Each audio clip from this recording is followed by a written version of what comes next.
چه سان رو در حرم آرم، نه قوت در کمر دارم، ابوالفضل علم دارم.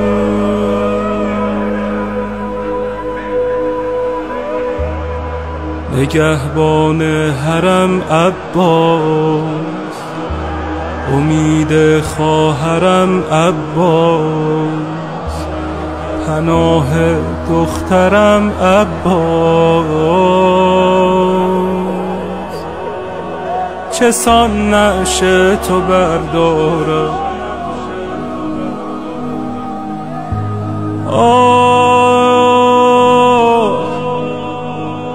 بیا برگرد خیمه ای که سکارم، منو تنها نگذار ای علم دارم.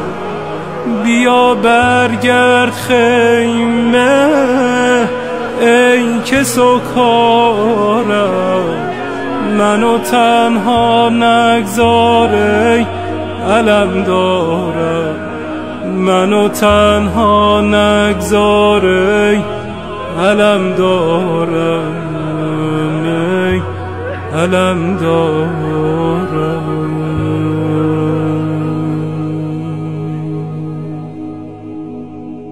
دیدم یه زنی رو گذاشتن توی یه چیزی مثل تابوت، آوردن کنار زری، مریض بود، آوردن کنار زری گذاشتن رو زمین. گفت آوردن جلوی این تابوت، این زنه دیدم نفس نفس میزنه، یه جوونی هی تو سرش میزد میگه یا ابوالفاضل، من تو عالم فقط همین مادرم رو دارم، هیچ کس ندارم، شفای مادرم از تو میخوام. خودشم نشسته بود، یه وقت دیدم نفس این زن به شماره افتاد، به خرخر افتاد.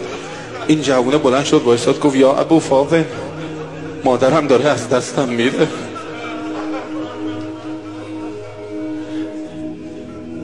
میگفت یه وقت دیدم نفس حبس شد، بلند شد یا ابوالفاضل، مادرم رو شفا بده، به خدا اگه شفا ندی عباس بلند میشم میرم نجف،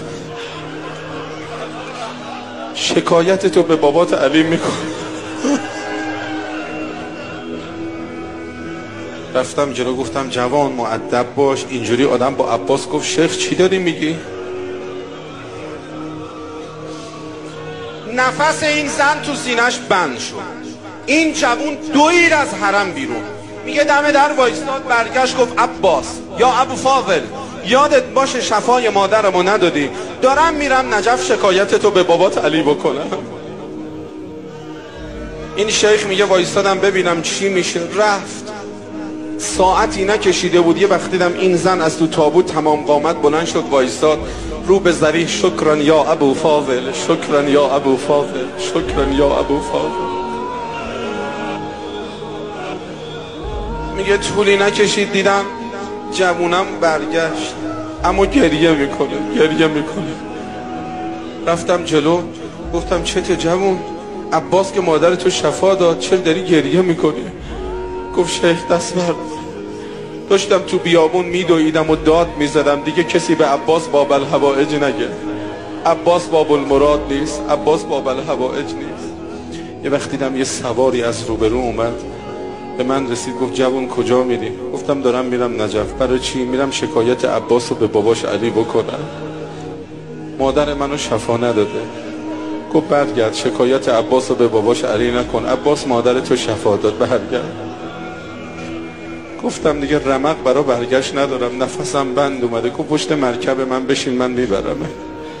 شیخ پشت مرکبش نشستم، خودم رو جلو حرم عباس دیدم، تا به خودم اومدم دیدم اسب افسارش آزاده، خودش داره حرکت میکنه.